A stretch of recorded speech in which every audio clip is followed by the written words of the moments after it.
আমরা এর আগে দেশের বিভিন্ন প্রিন্ট, অনলাইন ও টেলিভিশন ব্যক্তিত্বের সাথে রাজধানীর একটি হোটেলে এই মতবিনিময় সভার আয়োজন করে বিএনপি দলের ভারপ্রাপ্ত চেয়ারম্যান তারেক রহমানের স্বদেশ প্রত্যাবর্তন উপলক্ষে। বোধ করছি মত প্রকাশের স্বাধীনতা রক্ষায় বিএনপিকে পাশে থাকার আহ্বান জানিয়ে গণমাধ্যম ব্যক্তিত্বরা বলেন, আগামী দিনের চ্যালেঞ্জ মোকাবেলায় গণমাধ্যমের সবাইকে ঐক্যবদ্ধ থাকতে হবে। হচ্ছে যে আমরা সবাই নিরাপদ থাকতে চাই, লিখতে চাই, আমাদের কথা বলতে দিই।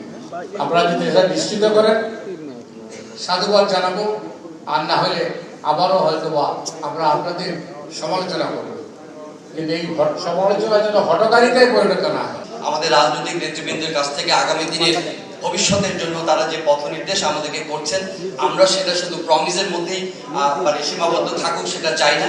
আমরা কনসিস্টেন্সি চাই, আমরা অ্যাকশন চাই, আমরা ইমপ্লিমেন্টেশন চাই।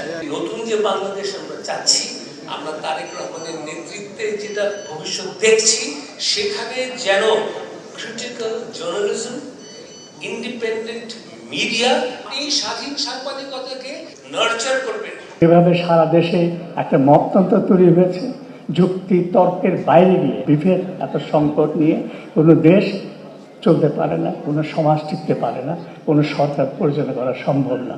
সেটা সবচেয়ে বড় দায়িত্ব, এবং সেটা করতে গেলে অবশ্যই আপনাকে সমালোচনা শুনতে হবে, সেখানে অবশ্যই সংবাদপত্রের কথাও আপনাদেরকে শুনতে হবে।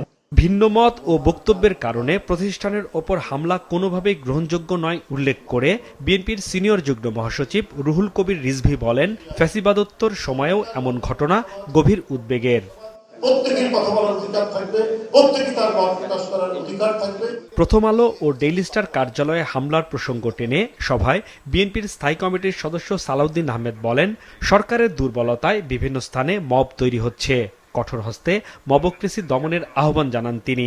প্রথম আলো, ডেইলি স্টার যেভাবে জ্বালিয়ে দেওয়া হয়েছে, এরকম দৃশ্য সারা বিশ্ব দেখেছে, সেটা আমাদের জন্য লজ্জার জাতি হিসাবে। কিছু কিছু স্থাপনায়, কিছু কিছু ঠিকানায় যেভাবে মবক্রেসিকে এলাও করা হয়েছে, সেটাকে বলা যায় আমরা তো চেয়েছিলাম ডেমোক্রেসি, কিন্তু কেন হয়ে যাবে মবক্রেসি?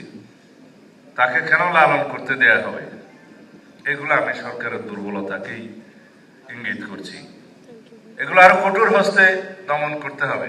দীর্ঘ 18 বছর পর তারেক রহমানের স্বদেশ প্রত্যাবর্তনে গণতন্ত্র মজবুত হবে উল্লেখ করে এ বিষয়ে গণমাধ্যমের সহযোগিতাও চান সালাউদ্দিন আহমেদ। প্রত্যাবর্তনের মধ্য দিয়ে জনগণ যেটা আশা করে আমাদের কাছে, সেই আশাগুলোকে, প্রত্যাশাগুলোকে পরিপূরণের জন্য আমাদের একজন নেতা দরকার। সেই নেতা জনাব তারেক রহমান, তিনি আসবেন।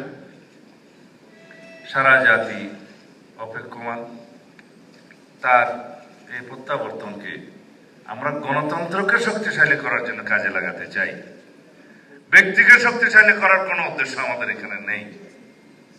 নেতৃত্ব অবশ্যই থাকবে, কিন্তু ব্যক্তিতান্ত্রিক, স্বৈরতান্ত্রিক কথার কোনো প্রচলন আমরা করব না, এটা আমাদের অঙ্গীকার।